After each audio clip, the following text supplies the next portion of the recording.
If you could introduce yourself by name. Yeah. Well, my name is José Luis. I'm part of this initiative, Super Coop, which is a food coop in Madrid. And I'm very pleased to be here, and thanks for your support and thanks for your time. Great. Okay, my name is Pedro. I'm from Madrid too, and I'm working supporting José Luis in the Super Coop project. Great. My name is Nora. I am living in the south of Spain. I'm from the Basque Country, and I'm operational leader of Sociocracia Práctica. Check. I'm Abby. I'm from Unicorn Grocery in Manchester in the northwest of England. Check. Abby, I have a request. If you can adjust your lighting so we have some more light from the front.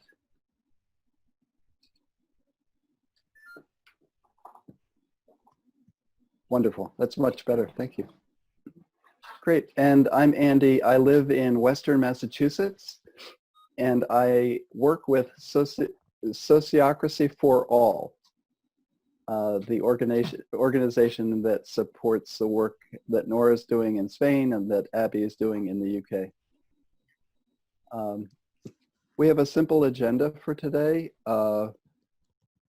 A round of check-ins. I'd like to hear a little more about the work that both Pedro and Jose Luis are doing.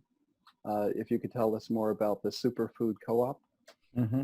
And then we'll hear from Abby about her experience of bringing sociocracy to a long-established food co-op in the UK called Unicorn Grocery. And then we'll have time for questions and answers, and then a checkout at the end. I think this will take us about an hour. I need to stop in an hour. How does that agenda sound? Any requests for changes? Okay, consent. Thank you. All right, so let's just take another quick check-in. Jose Luis, if you would tell us about the Superfood Co-op, and Pedro, if you would fill in any gaps. Okay, so this Super Coop cooperative is not yet working. We are still trying to implement all the details related to a consumer cooperative. The idea is follow the sample of the... I'm sorry to interrupt. I think I skipped a step. I apologize. Nora, did you want to record this session? Yeah. I'm already recording. You're recording. Okay, I'm so sorry to interrupt. I'm glad we have that covered. Okay, go ahead, please.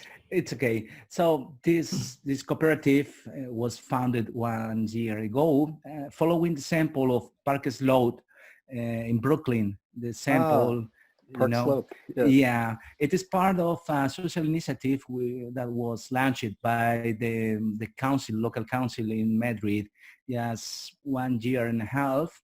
And the idea was to reproduce the principles of this cooperative in Brooklyn.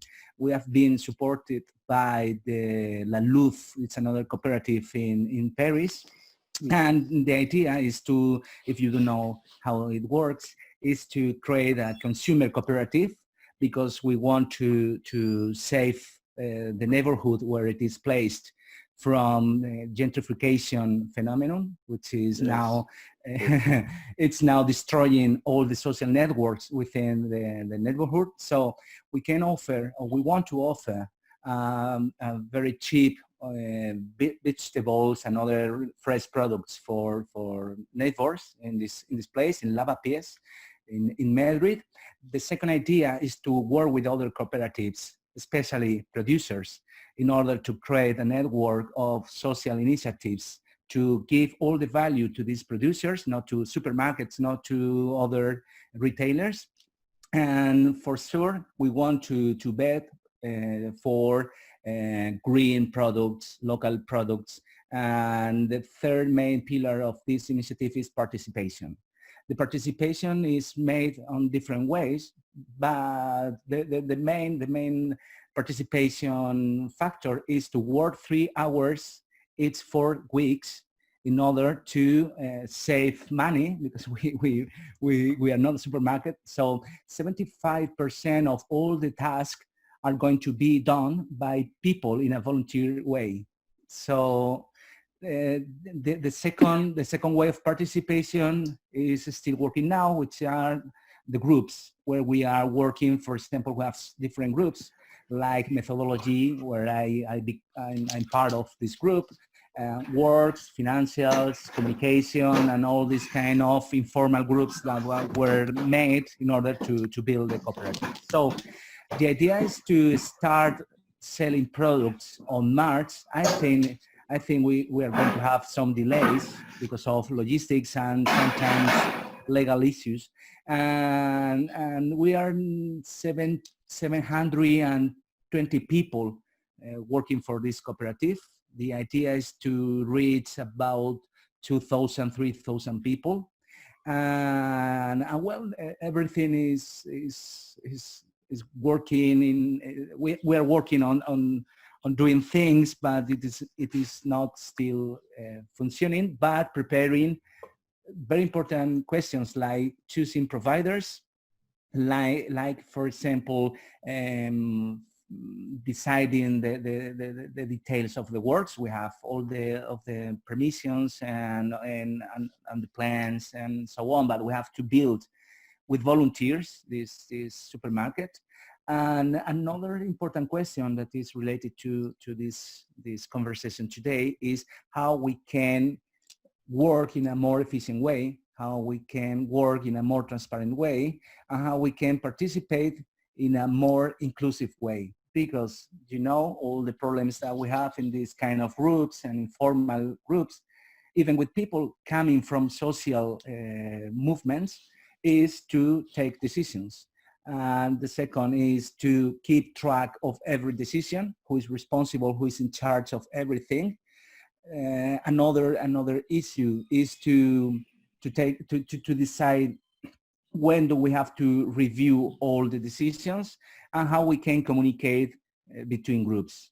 So we are very, very excited about the project. We are very good people, but we have no order.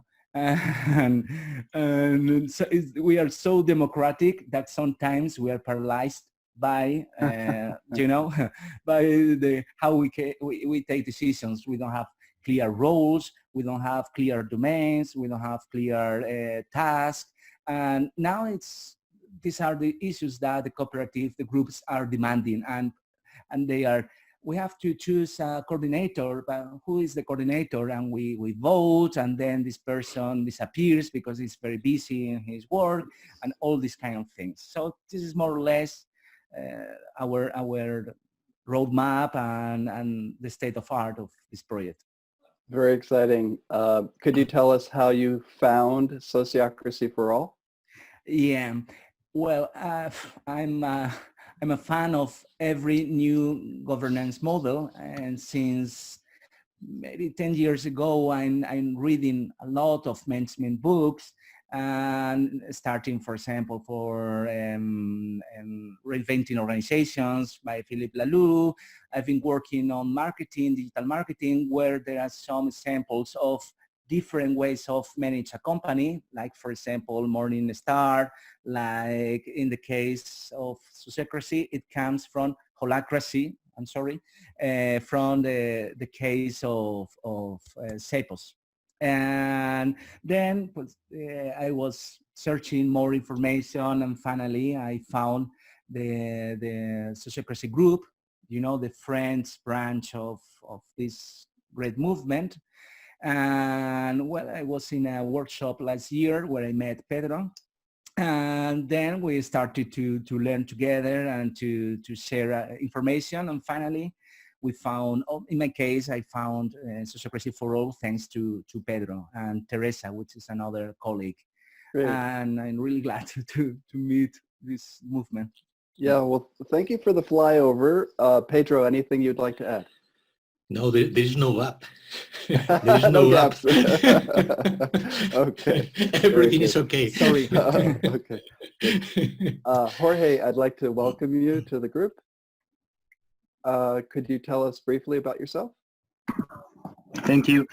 Well, I'm here landing and with the willing of hearing today because, well, I'm part of a group in Madrid also that it's starting. I don't know if José Luis has introduced it because I have been late. So have you to do that, José Luis? No? Well, I didn't speak about this concrete cycle. So if you want to Okay. explain. Mm-hmm.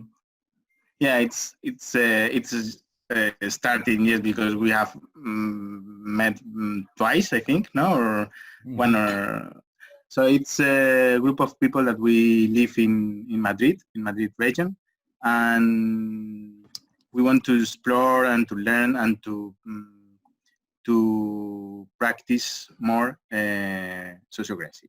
So starting with us and with our group itself, no? So we can work with the sociocratic governance, and also opening to other organizations and people that we can relate to.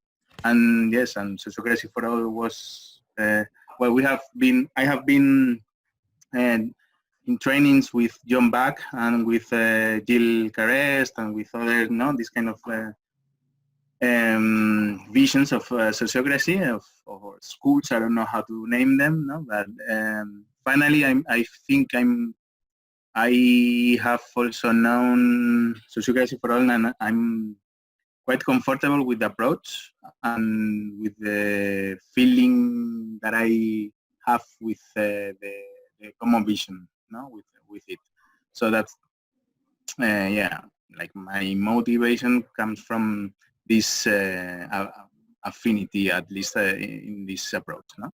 Yes. So yeah, that's beautiful. Thank you. We have a simple agenda. We'll be hearing from Abby, then we'll be doing a round of Q&A, and then a checkout. Nora and Abby, I would like for you to make a personal comment about how you are hearing this information. And I'll actually start and to model just a brief statement about how you're connecting with what we've heard already. One thing I neglected to say is that my passion is food access. And I've been involved in starting a food co-op in my community, and I'm on the board of another food co-op in a neighboring community. And specifically looking at food co-ops as a way of increasing access for all of the communities in the market area, so no one is left out. So I hear a similar affinity, an affinity with what you're doing in your location. Nora, anything, a connecting point for you? Yes, I am in the local association, Asociación Agroecológica El Semillero, that is also ecologic food, with both consumers and producers working together and using sociocracy since 3 years ago. Check. Yes. So Abby, I invite you to jump in. If you could make a personal remark about how you're connecting, then tell us about your project, please. Oh, thanks, Andy. So it sounds absolutely fantastic, Jose Luis, what you were describing, all the work. I've been involved with lots of different projects. I don't know if you've heard of it, the Incredible Edible Movement, like growing food in public spaces. I do that in my spare time, when I have any spare time. And a community allotment project as well, which I'm really passionate about. So bringing people onto the land and growing vegetables and sharing produce. So I think that all sounds wonderful. Jorge, I don't know if I completely understood what you said. Is it food related as well, your group that you're working with?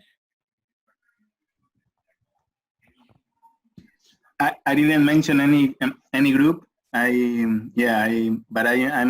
relate to this topic also with I live in the countryside with the organic garden community organic garden project, and also with a organic consumer group that we form in our municipality. Yeah, and then in the other side, I work in a cooperative from since 13 years now, that we address sustainability issues and facilitation, both things. Yeah, sorry. So in terms of Unicorn, it's not strictly comparable, I think, with what you're doing, because we're a worker co-op. So everybody is a paid worker in the co-op. We don't have any volunteers at all. And it's always been that way. So we started with 6 people 24 years ago, and now it's close to 70 people. So because we were part of the worker co-op movement, it's very different ethos, I think, to a consumer co-op with volunteers or a multi-stakeholder co-op. However, I very much relate to the participation, democracy being too strong and not being able to make decisions or track decisions. That's 100% sort of where we've been in the past.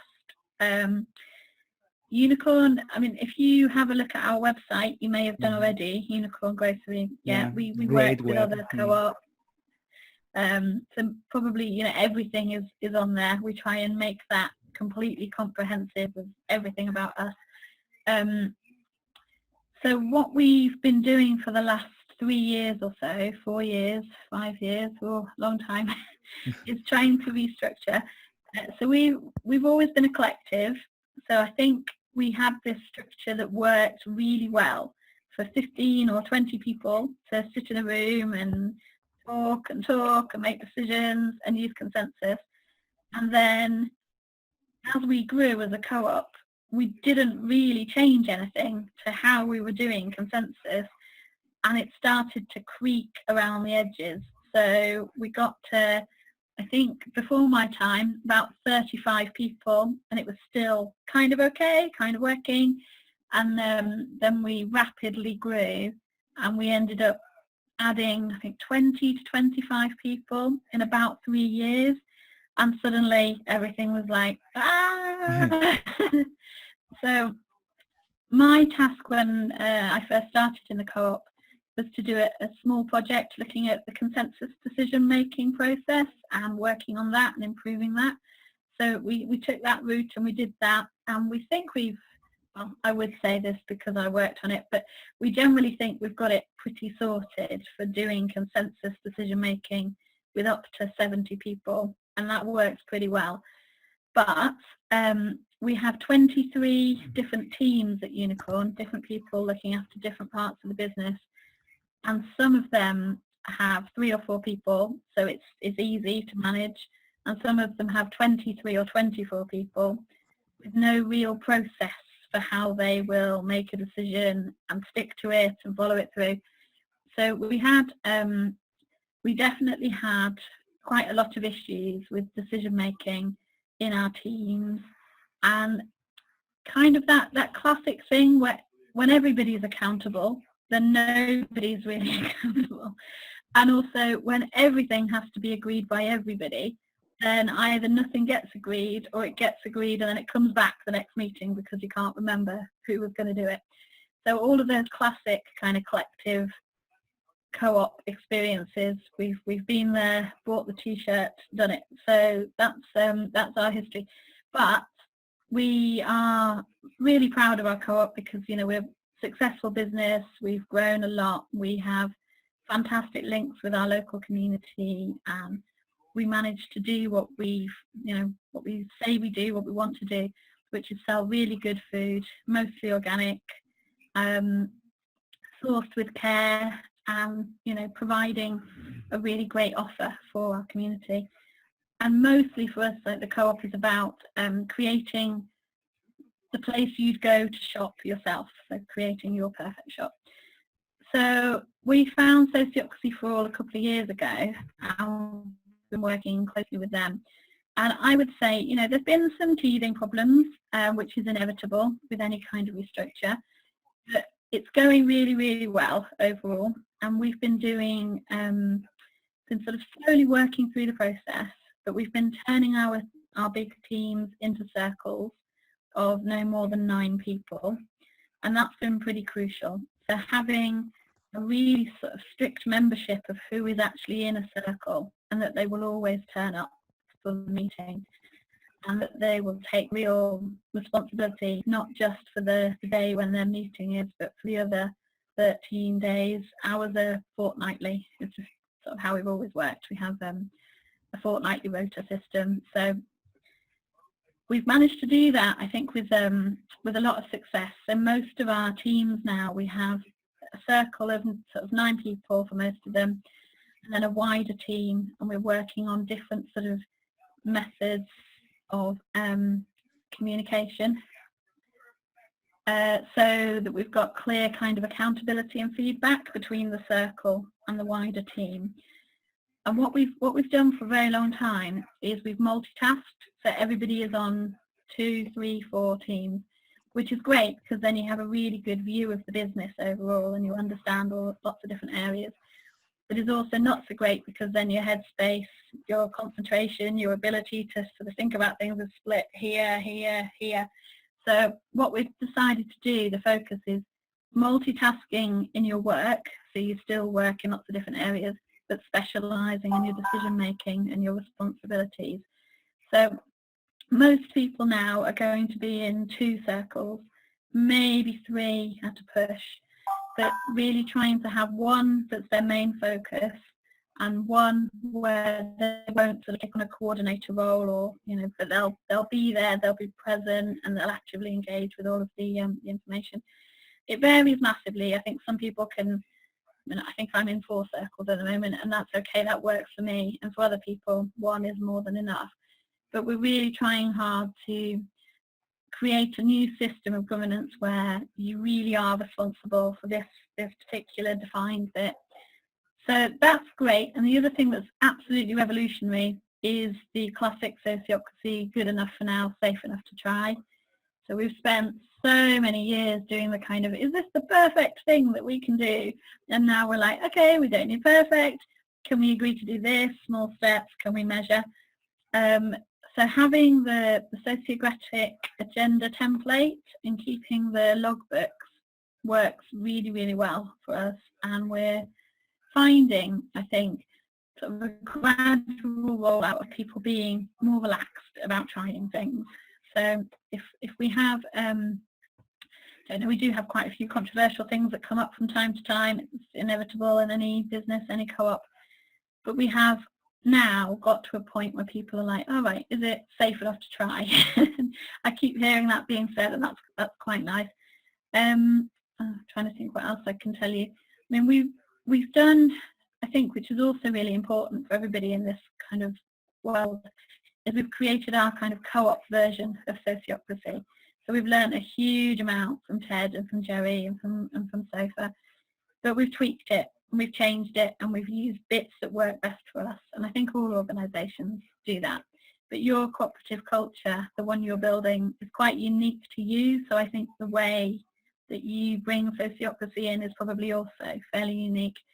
So we're not double linking, for example, which I know is quite a fundamental thing, but we realised early on that for us that would create too many levels of meetings and increase the meeting hours budget, which we just couldn't do within our business model. So we've always worked from a minimal back office hours kind of basis. So most of our work is in the shop. And it's not really minimal anymore because there's so many of us and we all go to meetings. But we have the kind of current spend of meeting hours per year, and we've been looking to reduce that by around 20% and then free up more time for people to get on with things. So rather than just going to a huge meeting with 20 other people and not deciding anything, go to a focused meeting for an hour with a good agenda and a good facilitator, and then that's 9 hours instead of 20 or 23 hours that we've used for that meeting. And then we've got some flexibility to spend 5 hours with 2 people going off and working together to get something done. So that's, I know it's a very different situation, but for us that's been like a big payoff, if you like, with bringing people along, this idea that they might not all go to the meetings anymore, but they're gaining time to actually work together and do sort of deeper teamwork. So that's been it's been like a real strength, I think, of the sociocratic route for us. So yeah, that's probably the main bits. I can tell you more about how we've got about it and things, but I don't know how well that translates to where you are in your situation, because you're volunteers and, you know, but yeah, Thank I hope you, that Abby. covers them. Yeah, great. So let's do a round and let's have this be informational questions for Abby, and maybe she can respond to the questions we might have. Let's go Jorge, Nora, myself, Pedro, and Jose Luis. Yeah, go ahead, please. Jorge, do you have anything? Yeah, something that came up for me in your information is about the double link. As you said, you choose not to implement because of the prioritization of allocation of resources, hours of shop instead of back office work. Sounds, that's well, I don't know, maybe if you can say more about that, if it was easy, it was useful, it was challenging in some way or not, like this. Yeah. Thank you. Sure. I've just realised that I finished by telling you that we're not double linking, and I didn't tell you what we're doing instead. So what we're doing instead is kind of a network style structure. So we have created clusters of circles in particular sort of department areas of the business in the restructure model that we're working on. So where we've identified it would be helpful to connect circles together into in this sort of hierarchy of specificity idea, when we're taking the more concrete circles and we're bringing them into something of a bigger picture, we will still have a connecting department circle. But what we will look to do, and I'm saying this in the future tense because we're still working on this bit of our restructure at the moment, is we will single link it to the connecting circles, and we will also bring in anybody else from across the business that needs to be in the room to make that a really purposeful meeting. So, for example, we have got together a group of circles that are working in what we're terming the operational department, and that's the finance circle, the personnel circle, the health and safety circle, the maintenance circle, and we have, what else do we have? The IT team. They're not really a circle because there's only 2 of them, but they're a small team. So they will each send 1 person into operations, and that feels more than safe enough for us because there's quite a clear mandate for what the operations circle will look after. So they will select 1 person who's best suited to be there.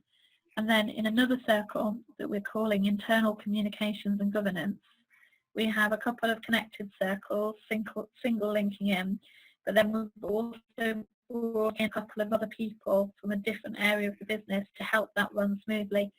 So we've done a lot of work thinking about what's the purpose of this meeting, and then when we've got that purpose, who really needs to be in this room to meet it. And because we're sort of early days, we might end up changing this, but we really didn't want to almost double link for the sake of it and have that redundancy of 2 people sitting in the same meeting twice, which I think is more important with volunteers sometimes, but with paid workers, really not so much. And we have such a good culture of trust and mutual support. We don't need to police each other in quite that same way either. We don't need to sort of have that circularity of information flow. that you have classically in sociocracy, we can trust one person to be in a meeting and to report back. And we did an experiment where we did double link with a particular area of the business, and they found it really frustrating. So for us, single linking and networking is what we're working on for Unicom. And also because we still have our members meetings, the big decisions are staying for all 65, 70 of us at our quarterly meetings. There's a lot of safety there for people. So if anything is really big, it's still coming to everybody. I hope that answers. Great. Nora, do you have any questions? Thank you. Yes, I wanted to know what do you do to train the members or the new members of the cooperative in sociocracy? So we have a couple of us took the SALT program with SOFA, and based on that, and it also, sorry, start that again, 6 of us did the ELC or the ELK program, and 2 of us went on and did SALT. And then from that, mostly it was me. I designed a half-day training session, and I ran it with groups of 6 to 8 co-op members. I think about 12 times now to catch everybody. So everybody has done a half-day in-house training with me or with my colleague Debbie. And from that, we've then run some trainings for secretaries in the agendas and the logbooks, and we've run some trainings in facilitation, and we've sent a few people to do online trainings with TED in productive meetings through SOFA. I have a little list of people who've asked for different trainings, and we either do what we can in-house and then we signpost people to SOFA trainings and let them join webinars. I think it's actually been a really nice part of the restructure work is getting to sit and talk to people about what they feel they'd like to do in terms of developing their experience or understanding. So we've done a lot of thinking about how to make sure everybody has a level playing field, a level understanding of what we're doing. And I've recently worked with one of my colleagues in the personnel team to design a new pathway for probationary members in which circle working will happen for them pretty much from day one when they come into the co-op. And that's really exciting. We've got a really nice program there for them. I'd like to do it myself.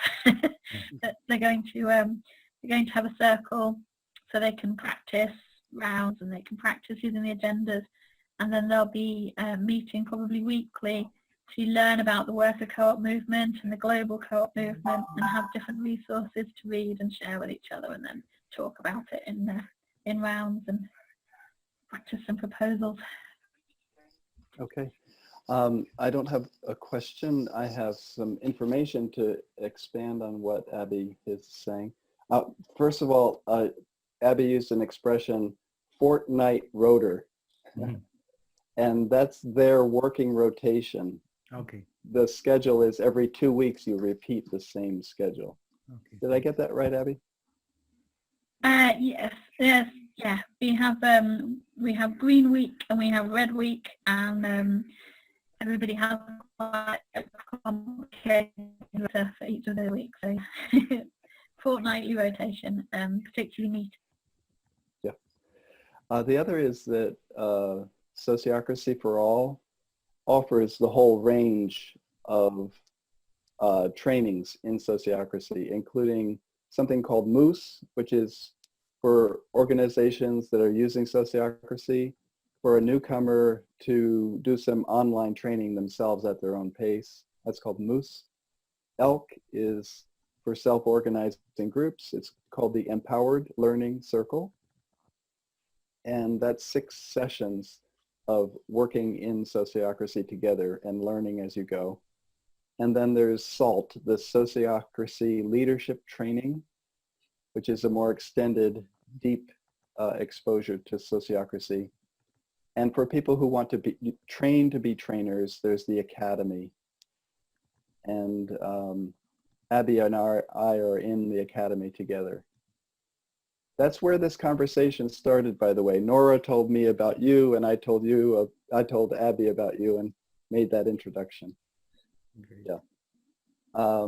Great. Okay, so we're still doing informational questions. Pedro.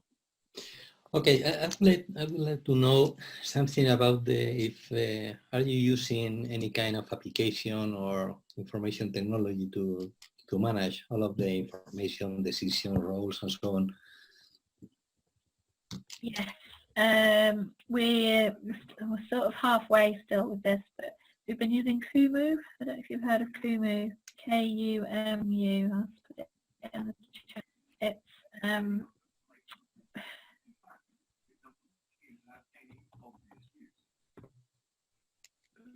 Kumu? Mm-hmm. social networks. So we put everybody into Kumu in the co-op. We've been mapping all of the roles and the teams that people are in, sort of pre-restructure, and then mapping all the circles that people are in. And we've sort of finished the mapping, but we haven't finished all of the designing because we haven't got the department circles fully up and running yet. But our hope is that with Kumu, we will have a useful platform for anyone in the co-op at any point that they need to can just go into it, search, I don't know, stationery orders, and they'll be able to see who does that particular role.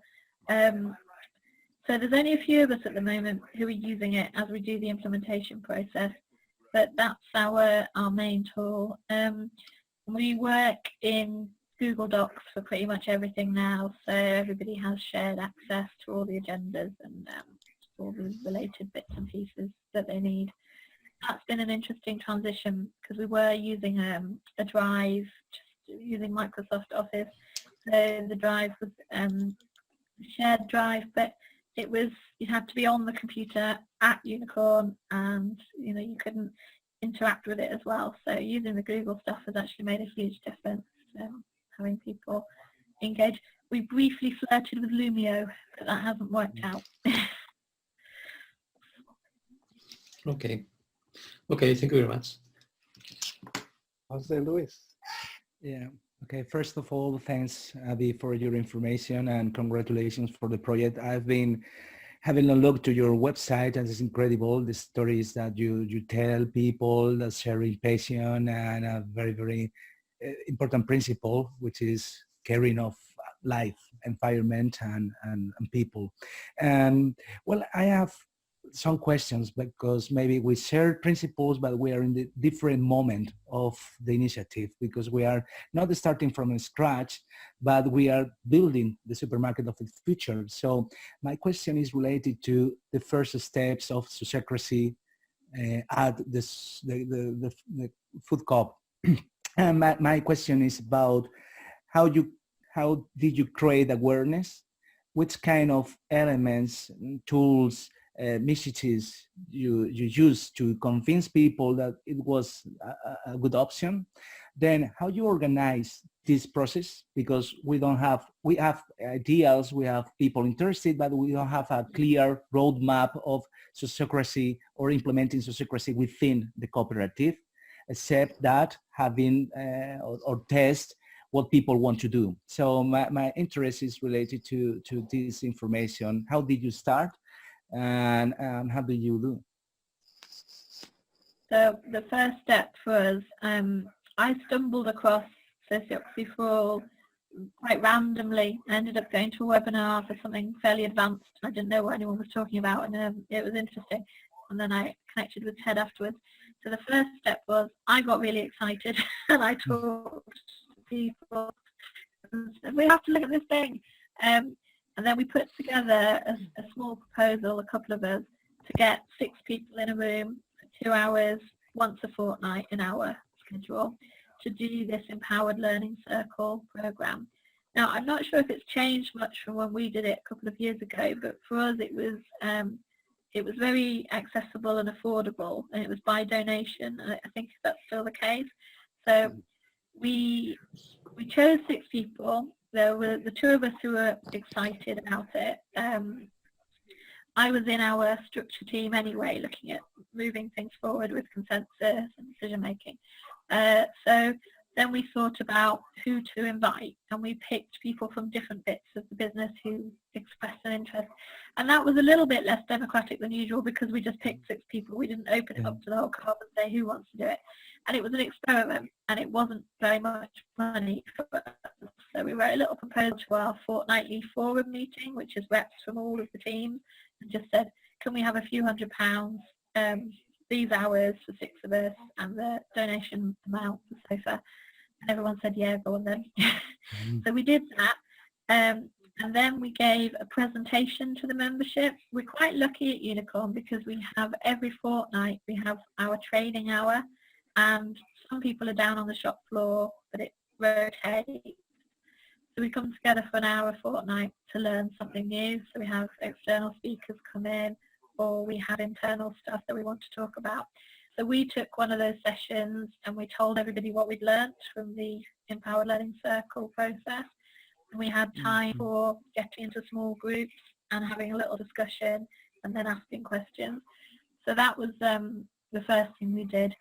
And then we wrote a proposal to say, can we have some more hours, and we'll do our own version of the Empowered Learning Circle for a few more weeks, and we'll keep using it to think about what we could bring to Unicorn and report back.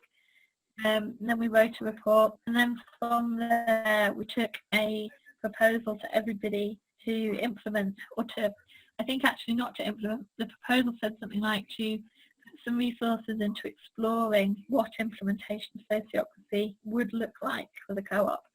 So we had a year to do that, and we employed Jerry as a consultant to help us for that first year, put him on retainer. So we did that, and then at the end of that year we brought a second proposal to say, okay, we actually want to do this now, and this is going to work, and this is how we see it happening. And we spent, I think, about 4 hours of our members meeting, sort of May last year, divided everyone into groups, and they went round and they spent an hour and a half in each session, or an hour in each session. So we did a group on consent decision making, so everybody went and practiced it. We did a group on continuous learning, lead, do, measure, good enough, safe enough for now. We did a group on structure and circles and, you know, our rough plans for how it all fits together. And then I hosted a group just on the implementation process and what the next steps would be if we all agreed in. So we were really careful to be very, very participatory, very democratic in making this decision. So everybody had access to the main bits of sociocracy.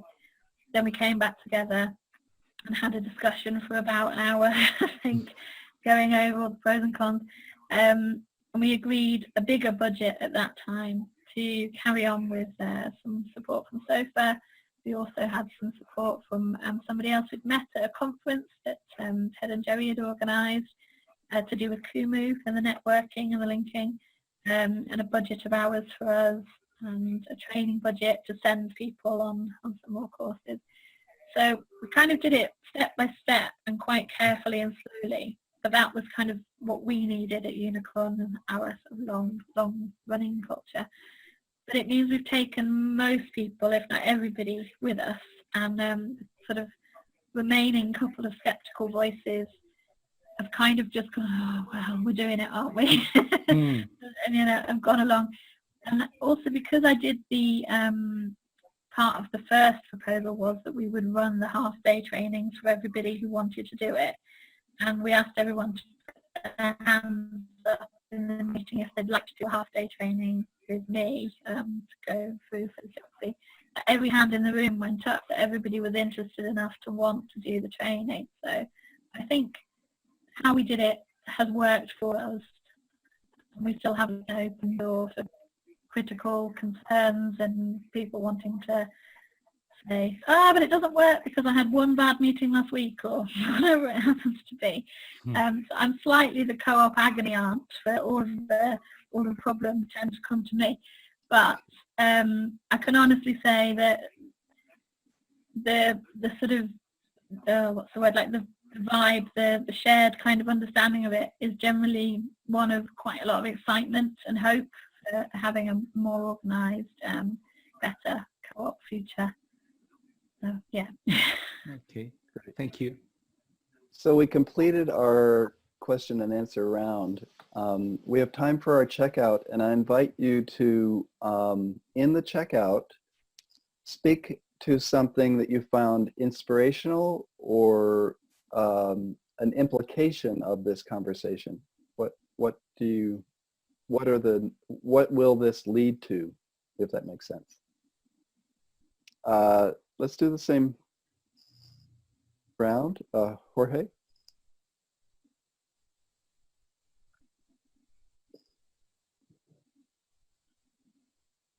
He's mute. Yep.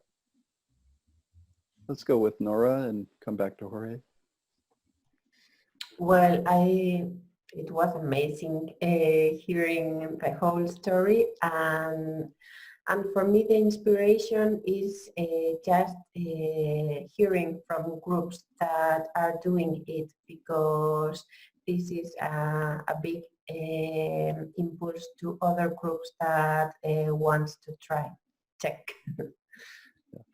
I feel quite inspired by the synergy represented in our conversation. We're physically at a distance, but concerned about many of the same things. I recently heard sociocracy described not so much as a decision-making format, but a technology for listening deeply. And that's really key for me. When we circle up and listen to one another, good things happen. I failed to mention that all of those training resources that I mentioned before, moose, elk, salt, they're available in Espanol. And the book, Many Voices, One Song, has been translated in Spanish and is available. Nora and her team have done an amazing job. So that's another part of this, is the opportunity to network with SOPRA, Sociocracia Practica, and to be a strong presence in that organization. Abby, thank you so much. When I hear you talk at length about the work you're doing, I just am so inspired, and I want to bring that into the places where I live and work. So yeah, keep up the good work. All right, Pedro, this is our checkout. Okay, about my inspiration, I something similar like Nora was talking. For me, the important thing is to have references, to have organizations that are starting to see the life in another different way than the traditional organizations.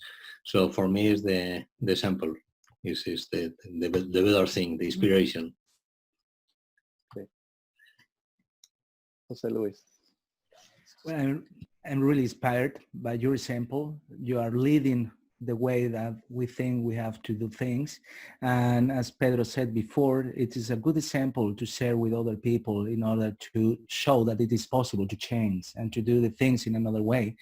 And very inspired by the things that you have done and the way of you have, fine-tuned sociocracy to feed the needs of your cooperative, which is very, very inspirational in terms of this is not a closed methodology, that you have room for learn more and apply what you need from the needs of people within the cycle. So I'll be in touch with your initiative, and for sure with Sociocracy for All, in terms of keep learning and keep being inspired by people like you.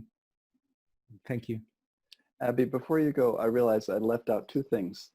One thing I wanted to explain about the book is it's divided into sections.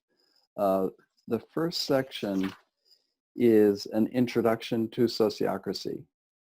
And then the next three sections are the main components of sociocracy: structure, decision-making, and feedback. And the last section is on implementation. how to bring sociocracy to an organization. So you might want to look at that last section as you're thinking about applying it at the super co-op. The other thing you might also, I don't know how much thought you've given to possibly using the hybrid model where you have two classes of member owners, consumers and workers. That is something that is gaining a lot of traction here in the States anyway, and you might look at that as more inclusive and possibly more related to the project that Abby is doing. Abby. Andy. Yeah, I'm hugely inspired with your vision, Jose Luis and Pedro working together on this fantastic idea. I think it's wonderful, and it's a really exciting time to start something like that, because you've got, I don't know, there's so many great examples out there of people doing this work around food access, but you're also starting at a point where there's really great tools like Sociocracy brings.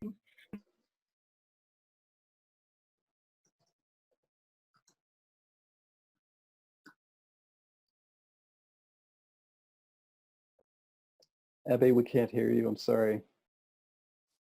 Looks like you're muted. Oh, sorry, I unmuted and muted straight away. I was just telling you how inspired I am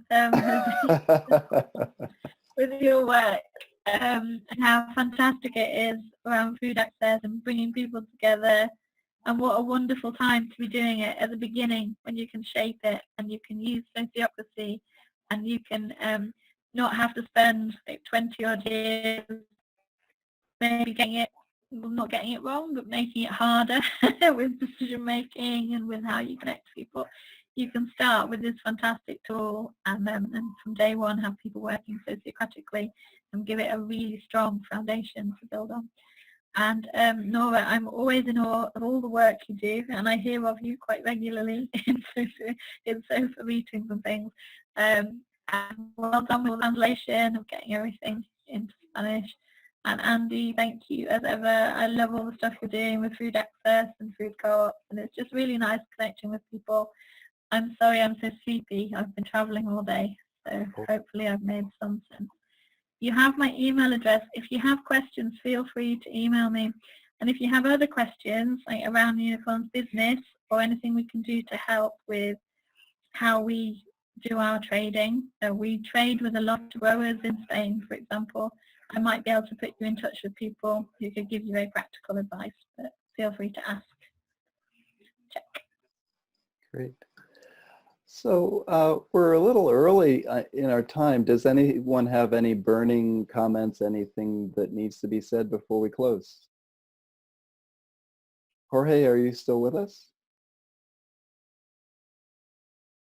I think he's having some technical difficulties. Okay. Okay, it looks like we're complete. This was meant to be an introductory meeting. I think it went very well. Let's keep the conversation going. Okay, let's open our mics and say goodbye. Thank you, Amy. Thank you, Andy. Thank you. Hasta Thank luego. you. Bye. Bye-bye. Thanks. Bye. Thanks. Bye-bye. Thanks. Thanks. Bye.